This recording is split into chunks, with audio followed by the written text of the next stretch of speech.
पहला, आप topper type के व्यक्ति होने चाहिए, ये सुनो। अगर आप टॉपर हैं तो आपको आसानी से नौकरी मिल सकती है। दूसरा चेक और तीसरा चेक।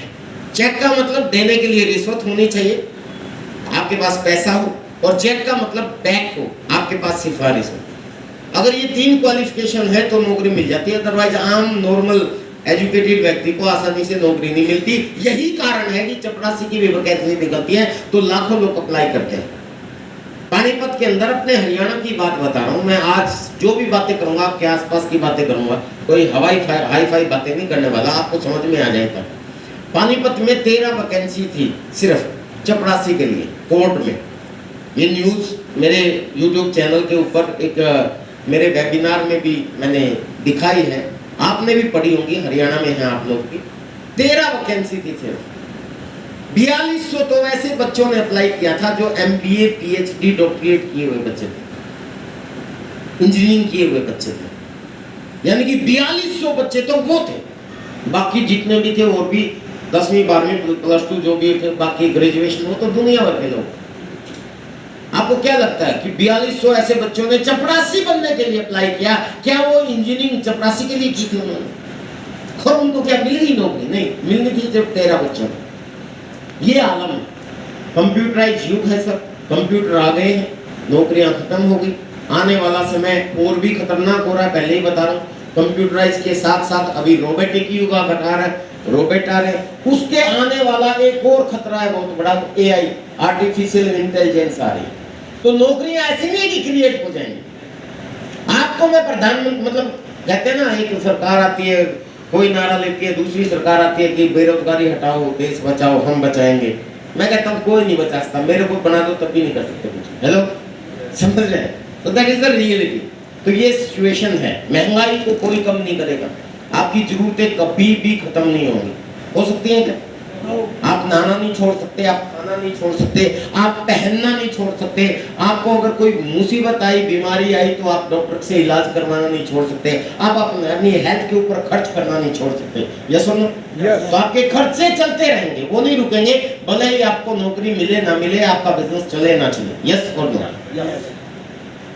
तो यहाँ पे ऐसे समय पे, दैट इज द, मैं आपको रियलिटी बता रहा हूँ, इस समाज की रियलिटी के हमारे सामने नौकरियां नहीं है और बिजनेस आसानी से चलते नहीं है। आपने बाहर निकलना, आसपास की दुकानों पे जाके देखना। अभी मैं वॉशरूम गया था, यहाँ से उठ के, एक आदमी ऊपर, इस होटल के ऊपर रेस्टोरेंट है, एक आदमी बैठा है खाने के लिए। अब ये बेचारा क्या कमाएगा? मतलब मैं एग्जाम्पल दे रहा हूँ, इतना आसान नहीं है बिजनेस करना। तो हमारा फ्यूचर क्या है? आप सब लोग अगर सेट भी हैं, सेट का मतलब क्या है कि अगर आपको नौकरी मिल गई, आपकी दुकान है, आपका बिजनेस है, आपका, अब तो नहीं आ रहा ना, इसकी बैटरी चेंज करवाओ सर, या दूसरा दे दूंगा, काफी देर हो गई ना इसको। हाँ जी, तो अगर हम लोग सेट भी है ना, अभी हमें अपने को जरूरत नहीं है आर्सिंग की या किसी एक्स्ट्रा इनकम की, तो भी मैं कहता हूँ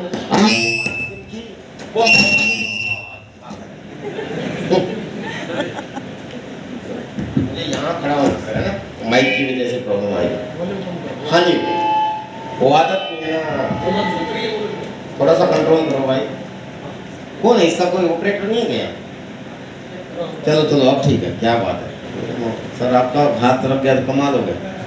धन्यवाद, जोरदार तालियां बजाएं ब्रह्मजीत जी से। और भी कई कारण है, बताऊंगा, थोड़ा तो वॉल्यूम तेज करवा हाँ पे ज्यादा चीख मरने लग गया। चलो ठीक है sir, thank you very much. हाँ जी, तो मैं आपको कह रहा था कि इसलिए इस लिहाज से ये जो सिनेरियो आपके सामने दिखाई दे रहा है, मेरा ऐसा मन कर रहा है कि इसको छोड़ के मैं ऐसे ही बोलने लग जाऊं। हेलो, देखो देखो देखो देखो, कोई नहीं, चलता रहेगा, बस बस।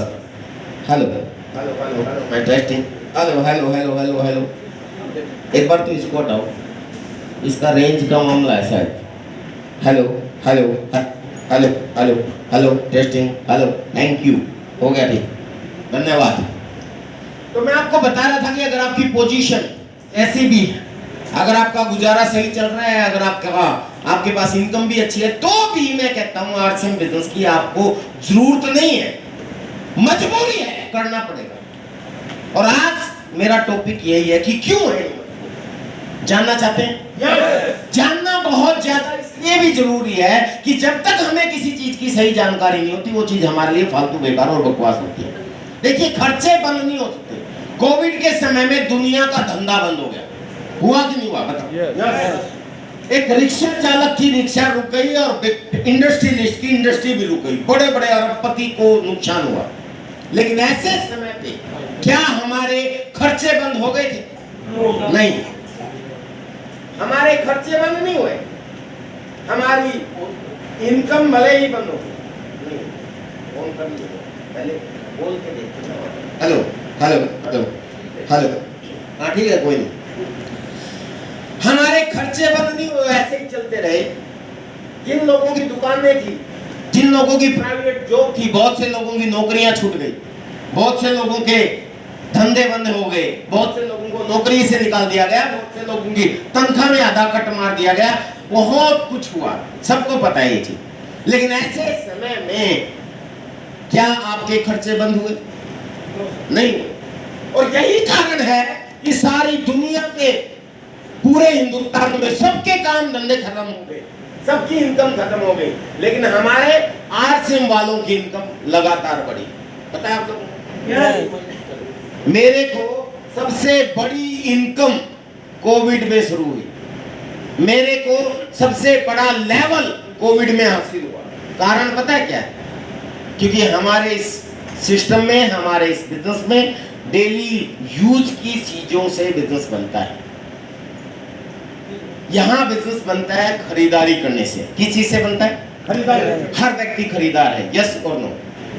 आपकी जरूरतें कभी खत्म नहीं होगी, आप कभी भी खरीदारी छोड़ नहीं सकते। और यहां खरीदारी से बिजनेस बनता है। जैसे ही आपने खरीदारी करनी शुरू की, वो आपका बिजनेस है। तो आरसीएम में आने से पहले क्या आप खरीदारी नहीं करते थे? या जो आरसीएम में नहीं है, क्या वो खरीदारी नहीं करते? खरीदारी बिजनेस बनाती है। लेकिन खरीदारी किसका बिजनेस बनाती है? जिससे आप खरीदारी करते हो। अगर आप किसी दुकानदार से सामान खरीदते हो तो उस दुकानदार का बिजनेस होता है, आपका नहीं होता। इसलिए कौन कमाता है? वो दुकानदार और बिचौलिए लोग कमाते हैं। एक बेसिक चीज बता रहा हूं आपको, इसको समझना थोड़ा सा। नए साथी काफी है, मैं आपको बताना चाहता हूं। इसलिए वो दुकानदार कमाता है और बिचौलिए लोग नहीं कमाते। आप हमेशा गवाते आए। और इस बिजनेस ने, इस आरसीएम ने एक अपॉर्चुनिटी दी कि अब आप जो भी खरीदोगे वो आपका बिजनेस है। तो आरसीएम में किस चीज का बिजनेस हुआ? खरीदारी का ही बिजनेस हुआ। अब खरीदारी करते करते आप कितनी खरीदारी कर लोगे, वही आपका बिजनेस। बस दैट्स ऑल। अगर आप 5000 की खरीदारी करते हो तो 5000 आपका बिजनेस। आप 10,000 की खरीदारी करते हो तो आपका अगला लेवल आ गया 10,000 का बिजनेस। अगर 40,000 की 20,000 की खरीदारी आ गई, आप तो बिगनर हो गए। ये सब 40,000 की आपका बिजनेस हो गया तो आप ओपनर हो गए, स्टार्टर हो गए। 70,000 का हो गया तो आप ओपनर हो गए। 1,15,000 का टोटल खरीदारी आपकी हो गई तो आप ईगल हो गए, रनर हो गए। 170 की खरीदारी पे और विनर हो गए 2,60,000 के बिजनेस पे। ये जो लेवल पे यहाँ तालियां बजवाई, वो लेवल क्या है वो बताना चाहता हूँ। उसके बाद आप स्टार पिन अचीवर बनते हैं। 3.5 लाख की खरीदारी जब आपकी टीम में होती है, एक में 3.5 और एक में 1.15 होती है तो आप गोल्ड हो जाते हो, स्टार गोल्ड हो जाते हो। जब सेकंड लेग में 170 का बिजनेस होता है, प्लेटिनम हो जाते हो 260 का बिजनेस होता है। स्टार प्लेटिनम हो जाते हो जब 3.5 यानी कि 7 लाख का बिजनेस आपका हो जाता है। उसके बाद टेक्निकल अचीवर को यहां बुलाया गया। 5 लाख का बिजनेस, यानी 10 लाख पे कम से कम टेक्निकल बनता है। पर स्टार पर बनता है 20 लाख का बिजनेस कम से कम होना चाहिए। एमराल्ड बनता है आधा करोड़ के आसपास का बिजनेस। स्टार एमराल्ड 1 करोड़ के आसपास का बिजनेस। रूबी 2 करोड़ का बिजनेस। स्टार रूबी 4 करोड़ का बिजनेस। सफायर 10 करोड़ का कम से कम बिजनेस। स्टार सफायर 20 करोड़ का कम से कम बिजनेस। डायमंड 50 करोड़ का कम से कम बिजनेस। और बिजनेस किस चीज से होता है? खरीदारी से। अब आप कितनी खरीदारी कर सकते हो बताओ? अब ये सोचो कि यार 50 करोड़ का बिजनेस में डायमंड होते हैं, हम खरीदारी तो 2,000, 5,000, 10,000, 20,000, 50,000 की कर लेंगे ज्यादा। शादी ब्याह अभी तो 1 लाख की कर लेंगे। हमारा कैसे होगा? And then power of network काम करती है। आपको खरीदारी करनी है, आपका बिजनेस बनेगा। और उसके बाद दूसरा काम इस सिस्टम में करना है, खरीदारों को ढूंढना। ढूंढ सकते हैं? ऐसे व्यक्ति जो खरीदारी करते हो, कितना मुश्किल काम है। मैं कहता हूं आप पे पट्टी बांध लो, ऐसे चलोगे ना, जो भी टकराएगा वही खरीदार है। पता है? हर व्यक्ति खरीदार है इस दुनिया में, इसलिए सबसे आसान काम। और उस खरीदार को क्या कन्विंस करना है कि खरीदारी से तेरा बिजनेस होगा। आज तक नहीं हुआ कभी भी। और ये आपने अगर कॉन्फिडेंस से उसको बता दिया, कोई व्यक्ति मना नहीं कर सकता। लेकिन मानव स्वभाव शक करता है स्टार्टिंग में व्यक्ति। यही कारण है कि मैंने आते ही बोला था कि यहां आपको बड़ा अजीब लगा होगा कि कहीं ये झूठ तो नहीं बोल रहे। पहली बार इस जीन के अंदर बुलबुल होटल में मैं एक प्रोग्राम में बैठा था, इससे भी कम लोग थे, और मैंने भी यही सोचा था कि शायद कहीं ऐसा ना हो ये झूठ बोल रहे हो। इससे पहले मेरे को स्कीम नंबर 5 में एक एसटीडी पीसीओ था, वहां पे प्लान दिखाया गया था। जब मैंने ज्वाइन कर लिया था, जब मैं मीटिंग अटेंड की, तो जब प्लान दिखाया गया तो मैंने यही सोचा था कि ये सामने वाला शायद झूठ बोल रहा है और मुझे उल्लू बनाने के लिए यहाँ पे बुलाया गया है। पर एक चीज समझ में आई थी माय डियर फ्रेंड्स, मैं आप सब लोगों को ये कहना चाहता हूँ कि जो मुझे समझ में आई थी वो जरूर समझ जाना। अदरवाइज आज मैं बहुत बड़ी बड़ी बातें करने वाला हूँ, पर मैं अच्छी तरह जानता हूँ कि हम इंसान हैं और इंसानों को बड़ी बड़ी बात और अच्छी बात एकदम से कभी भी समझ में नहीं आती। हेलो, ह्यूमन नेचर है, समझने की कोशिश करोगे तो आएगी समझ में, पर बड़ी नहीं आएगी तो कम से कम छोटी सी समझ लेना, क्योंकि मुझे छोटी बात पहली बार समझ में आई थी और इसीलिए मैं यहाँ तक पहुँच गया। बता दूं वो छोटी बात क्या है?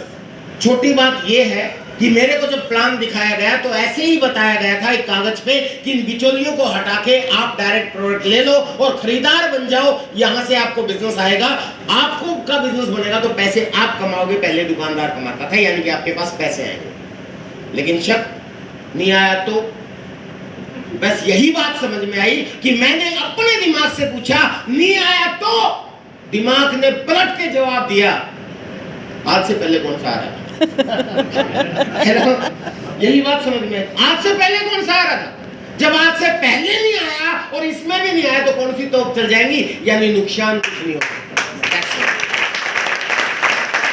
पहली बात मुझे यही समझ में आई कि इस बिजनेस में कम से कम नुकसान कुछ नहीं है, फायदा हो सकता है।